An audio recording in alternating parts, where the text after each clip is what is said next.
Olá, eu sou Débora Martins e este é o podcast da Escola de Negócios. E como sempre, eu trago um tema que é do seu interesse, do seu crescimento, e hoje nós vamos falar sobre um tema super gostoso, que é a dança. Mas vamos falar de dança do ventre. Eu estou aqui com uma empreendedora e uma bailarina, gente que eu admiro demais, que é a Ju Strutz, isso mesmo. E ela vai contar um pouquinho pra gente da sua trajetória como bailarina e como empreendedora no mundo da dança. Seja bem-vinda, Ju. Muito obrigada. Gostaria de agradecer a oportunidade. É uma honra estar aqui hoje. Ai, que bom, Ju. E deu tudo certo. Deu tudo certo. A agenda Era deu pra tudo ser. certo. E, Ju, conta pra gente como que começou a sua trajetória na dança do ventre, né? Quando que você deu os primeiros passos até chegar hoje na escola? Sim. Bom, eu comecei na dança do ventre há mais ou menos uns 16 anos atrás. Não tinha intenção, nem imaginava chegar onde eu cheguei na dança. Eu sabia que eu não queria parar, que eu queria continuar porque era aquilo que eu amava. Então, fui dando continuidade nos meus estudos, até ter, de fato, a ideia de me tornar profissional. Falei, não, eu quero me tornar profissional. Então, eu nunca parei os meus estudos, fiz muitas aulas com mestres internacionais, o máximo de conteúdo que eu pude adquirir, eu ia adquirindo. E hoje, eu sou proprietária do Estúdio Cairo, que é uma escola de dança do ventre especializada em dança oriental na cidade de Mogi das Cruzes, que também aconteceu por acaso na minha vida, que foi na pandemia. Olha. Na pandemia, eu ainda trabalhava em uma rede de dança. Só que daí, infelizmente, nós tivemos que interromper as atividades presenciais. Isso. Foi nisso que eles deram uma interrompida nos contratos, tivemos que fechar a escola. E daí eu comecei a ser muito procurada pelas minhas alunas para ministrar aulas online. Então, eu comecei com muitas alunas a ministrar essas aulas online, só que daí eu comecei a também... Quando foi a pandemia, deu uma flexibilizada, eu comecei a dar aula particular, individual, no meu próprio apartamento, né? Que eu fiz um mini estúdiozinho lá, assim. só que começou a crescer, eu comecei a ter muita aluna e elas falaram, não, a gente tem que ter o nosso espaço. Então, foi através da pandemia que eu comecei a criar tudo, né? Comecei a criar o logotipo da escola, foi eu que desenhei, o nome da escola, tudo. Todo o projeto saiu ali na pandemia. Olha, até que surgiu o interessante. Estúdio Cairo. Você vê, muitas vezes a gente, uma coisa que é ruim, devastadora, e a gente Exato. consegue tirar uma lição disso, e não só isso, Exatamente. tirar um negócio também, Exatamente, né? porque até então eu não tinha nem ideia de ter escola, nem ideia. Eu estava feliz onde eu estava, porque nessa rede eu fui tudo. Fui aluna, estagiária, trainee, virei professora, então eu estava bem, estava feliz. De repente tudo mudou.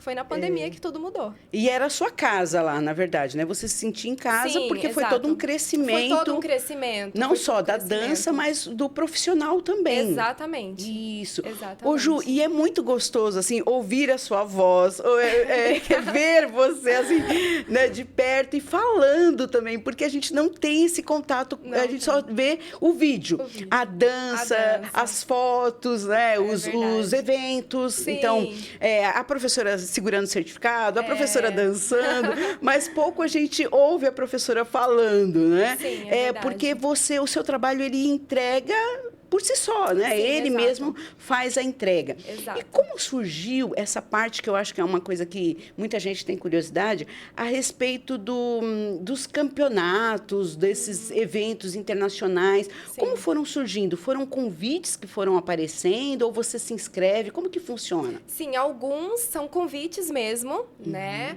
De organização dos eventos, tá? Outros nós nos inscrevemos. Então, quando eu comecei na dança do ventre, logo quando eu me tornei aluna do avançado, já comecei a participar de campeonato, de competição.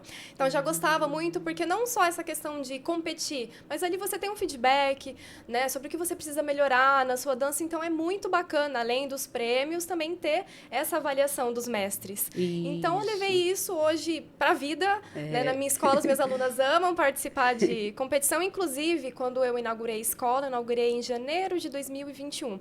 Em junho, a gente já estava com um grupo de 20 alunas indo para a competição. Uau! Então, o negócio cresceu muito rápido. Desde então, hoje em dia, nós temos os grupos competitivos da escola. E uma coisa que é bem bacana lá é que não tem diferença de níveis. Todo mundo tem oportunidade, desde uma aluna do básico até o intermediário, avançado, todo mundo participa desses grupos. Olha, isso é muito bom, porque dá oportunidade para todas. Porque a maioria das escolas geralmente selecionam, né, as alunas avançadas elas montam um grupo para elas se apresentarem em escola.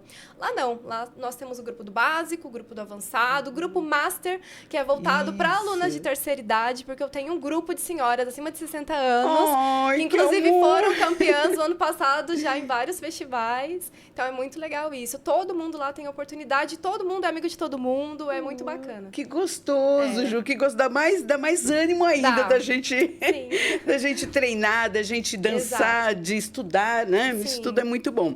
E você trouxe aqui alguns elementos, né? Um figurino. Sim. E conta pra gente, Ju, assim, a pessoa... Vamos supor assim, eu não vou para academia porque eu não tenho roupa, né? Sempre tem uma desculpa, na verdade, né? E a mulher, ela consegue montar um figurino básico, ela consegue... Como é que você começou, assim, a montar? E você também faz os seus próprios. Sim, exato. Esse aqui, por exemplo, esse amarelinho aqui, foi o primeiro figurino que eu fiz. Porque desde criança eu gosto muito também dessa parte de costura, de moda. Inclusive, eu falava que ia ser estilista quando eu era criança. Então, não é difícil. Tem alguns tutoriais na internet que ajudam também a pessoa a criar o seu próprio figurino, para não deixar de dançar por esse motivo. Isso. Então, dá para criar, é muito gostoso, né? Inclusive, ano passado eu comecei um curso de moda voltado para a criação de figurinos. Isso. Porque a gente também tem que produzir o figurino das alunas, né? É verdade. E cada evento, com certeza, a gente quer brilhar no evento, né? Então, quanto mais brilho a gente puder levar, chama mais atenção e coisa e tal. Porque a dança do ventre, Ju, eu fiz há muitos anos atrás, mas eu lembro que despertava muito a nossa deusa interior, né? Total, ajuda muito a resgatar a feminilidade, né? A mulher, através da dança do ventre, quando ela começa a praticar essa arte, ela se sente mais bonita. Ela começa a se arrumar mais, se maquiar, isso é muito legal.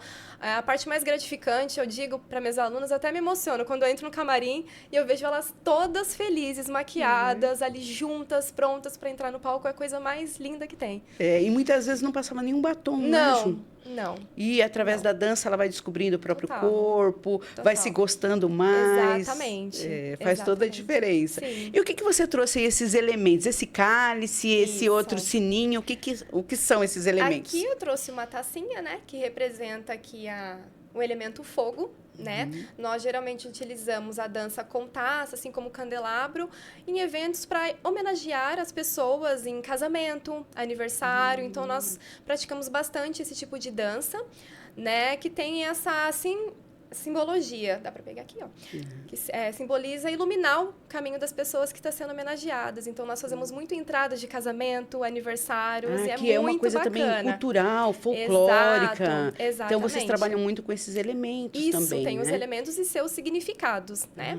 Aqui nós temos o snuge, que são esses pratinhos aqui, ó, parecem castanholas, que nós utilizamos também para tocar. Então, na dança do ventre também, a gente aprende a tocar os instrumentos, ó.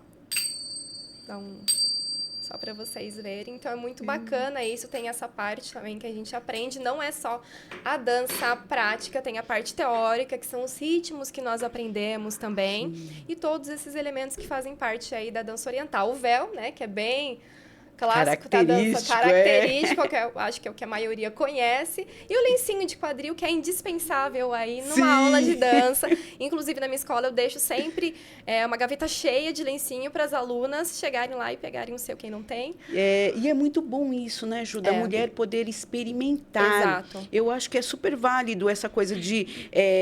às vezes, a gente chega em alguns lugares, não só escolas de dança, mas, de uma maneira geral, alguns lugares que a gente não tem o contato. Né? Então, ter o contato com a cultura, ter o contato com o figurino, tudo isso faz diferença. Faz diferença. E o que elas mais gostam, assim, quando elas chegam lá na escola e elas falam assim, eu tô aqui no estúdio, agora eu vou dançar, o que elas mais têm mais curiosidade, assim, quando começam a dançar com você? Olha, a maioria já quer saber quanto que vai se apresentar. Quanto tempo que eu vou poder me apresentar, que é bem legal. Mas aí depende, né? Depende de cada pessoa, do seu desenvolvimento, da prática, né? O quanto mais ela ensaia. Mas, assim, já tive casos de um mês ter um grupinho ali se apresentando. É claro que em um mês você não vai aprender a dança do ventre. A gente sabe que é um aprendizado contínuo a dança do ventre, mas com os movimentos básicos elas já conseguem desenvolver uma coreografia, uma sequência. Eu acho que é o que elas mais gostam. Né? Elas chegam lá já perguntando quando que eu vou poder me apresentar. Né? E a receptividade também, né? Como eu disse, lá todo mundo é amigo de todo mundo. Eu faço muito evento aberto, onde todo mundo se encontra. Então não tem aquele negócio de só as alunas do avançado. Não, lá todo mundo é amigo de todo mundo. As alunas mais velhas auxiliam as mais novas e é bem bacana isso. Ai, que ótimo. Ô, Ju, agora saindo um pouquinho da coisa gostosa da dança e indo para coisa burocrática. Sim. E essa parte da Ju empreendedora, como é que foi para você assim, falar, agora eu tenho uma escola e tem postos e tem uma série de coisas que eu não tinha nem noção. É verdade. Como é que você foi se adaptando assim? Muito planejamento, tem que se organizar, né? Para mim não foi tão difícil porque eu já trabalhei em banco, eu já trabalhei em empresa, sou formada em RH também. O ano passado me formei em licenciatura em dança, então assim, uma loucura. E eu já tinha já um pouco de experiência nessa parte, que eu trabalhei em RH há muito tempo, folha de pagamento, tudo, então sabia já como que funcionava, mas é muito planejamento e muita organização, porque é muito trabalho, né? Na escola sou eu que faço tudo. Então, esse é um dos grandes desafios. O tempo, conciliar o tempo para todas as atividades. Porque ali eu tenho que separar o tempo do cronograma de aulas, né? Da Ju, professora, mas daí tem a parte da administração, a parte do financeiro, a parte da secretaria, né? Tem a parte até do ateliê, que é a confecção de figurinos, então é muita coisa. Muita coisa. E você faz tudo sorrindo, né, Ju? Porque você ama, né?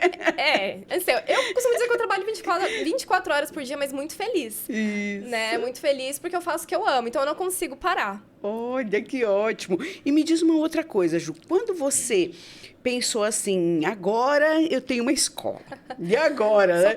Agora eu tenho uma escola, socorro. Qual foi, assim, digamos, a principal dificuldade que você pensou? Agora eu tenho uma escola, o que que eu preciso fazer? Porque algumas empresas, a principal dificuldade é o cliente, né? Eu preciso, estou aqui com o meu escritório montado, meu ateliê, e eu não tenho clientes. No seu caso, você já tinha clientes. Então, qual foi a dificuldade que você sentiu, assim, como empreendedora? Olha, no caso, eu já tinha algumas alunas, né? Como eu falei, a gente foi crescendo muito rápido, então não esperava esse crescimento tão rápido. Então, uma aluna foi puxando a outra, e logo a gente já tinha uma quantidade bem bacana de alunas. Mas um grande desafio, eu acho que nessa área do meio artístico, é ter que sempre se reinventar.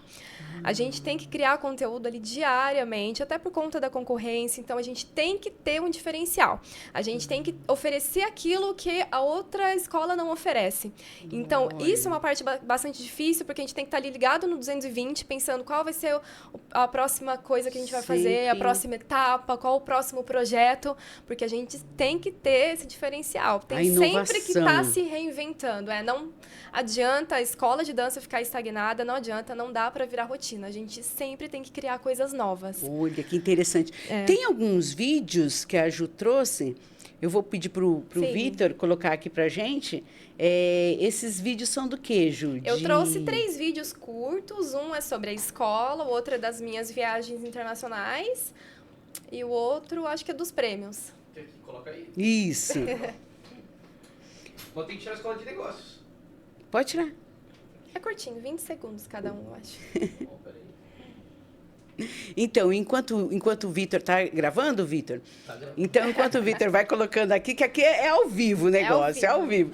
Então, enquanto o Vitor vai colocando aqui para a gente esses vídeos, me fala um pouquinho, Ju, sobre incentivo. Existe aqui no Brasil algum incentivo para a dança? Algum programa que favorece vocês a fazerem viagens ou criarem concursos? Ou é tudo muito tímido? Olha, é bem difícil, viu? É bem difícil um projeto voltado para arte, mas tem sim. Inclusive, nós ganhamos no ano retrasado, pela Talent Tours, a oportunidade de dançarmos na Disney, que nós ganhamos como grupo destaque, né, num dos festivais. Então, tem alguns projetos que apoiam, sim. Tem que ficar de olho. Tem que então, ficar de olho, tem que participar sempre dos eventos. Né? E a mesma coisa, você participar ou de chamamento ou de processos burocráticos da prefeitura ou outros órgãos? Também tem. Tem alguns projetos da prefeitura que a gente tem que fazer inscrição, mostrar o nosso projeto e caso esse projeto seja aprovado, a gente participa dos eventos. Inclusive, a nossa escola sempre participa, né? Daí tem as aulas que eu ministro, né? O ar livre para o público, tem as oportunidades dos meus grupos dançarem nos eventos da cidade também. Olha, Então, que tem bom. tem que ficar de olho. Sempre ficar de olho. sai ali na prefeitura esses editais. Ótimo, vamos lá, vamos assistir os vídeos Olha, aqui. Esse aqui é quando eu fui para a Argentina, que é rapidinho. Esse aqui já foi na Califórnia, polidense, quando eu estudei nos Estados Unidos, no Egito. Esse aqui, meu professor Hagai, que eu estudei no Egito, folclore árabe. E agora, essa aqui desse ano, que eu fui para a França, estudei com a professora Kaoter. Foi maravilhoso. Olha. Esse aqui já é da minha escola, um pouquinho, né? Alguns detalhes que nós temos. Ai, tá bem aconchegante, né, É bem Ju? temática, ela é toda temática. São artefatos originais do Egito, nossos troféus. Olha, que bacana. E construir tudo isso dá muito orgulho, né, Ah, é Ju? muito gostoso. E eu não gostoso. paro. Aqui já são os nossos festivais, algumas premiações que nós tivemos aí. Escolhi alguns, certificado para dançar na Disney, minhas alunas. Esse nós ganhamos agora recente como melhor escola de Mogi das Cruzes, Uau! pela Real Data, foi bem bacana também. Que gostoso, Ju, que gostoso. Ô, Ju, e qual que é vamos dizer assim, o conselho, né? A dica que você dá para quem está começando agora, que tem o sonho de empreender na dança ou qualquer outra forma de arte, mas tem, sei lá, fica com medo. fica com medo. Qual o conselho que você dá? Não desistir jamais. Porque eu, quando comecei, infelizmente, eu não tive incentivo de ninguém, né? Nem de familiares, que muita gente achava, não, a dança não vai dar futuro, aquelas coisas. Sim. Mas dá. Se você acredita, se você tem perseverança, se você tem fé, se você gosta do que você faz, você tem que ir à luta, porque todos os sonhos podem se tornar realidade. Eu nunca imaginei chegar onde eu cheguei, mas a dança me trouxe muita oportunidade, tanto aqui no Brasil quanto fora também. Tive a oportunidade de conhecer vários lugares, muitas pessoas também. Então, um conselho que eu dou é nunca desistir de seus sonhos. Por mais impossível que pareça, você consegue. Acredite em você. Ai, que ótimo! Ju, vira para aquela câmera ali e conta para as pessoas, né, de uma maneira geral, como que elas te encontram, né? E se coloca aí disponível para eventos também. Sim, Pode falar ali para aquela câmera. A nossa escola, Estúdio Cairo, ela está localizada em Mogi das Cruzes. Então, se alguém for da região, é só nos contatar que teremos o prazer em recebê-los. Também estou disponível para aulas online. Então, se alguém quiser o contato, é @justrutz ou @Estúdio Cairo, que eu terei o prazer de atender todos vocês. Para aulas presenciais e online também, caso não seja da região. Ai, Ju, amei, Eu que agradeço. amei. Obrigada, Muito bom tê-la obrigada. aqui com a gente. Eu que agradeço a oportunidade. Eu acho que desejar sucesso é pleonasmo. Imagina, para vocês também. Muito bom, obrigada. Obrigada, eu que A Escola de agradeço. Negócios fica por aqui. Um forte abraço, você encontra em todas as redes sociais. Um forte abraço e até mais.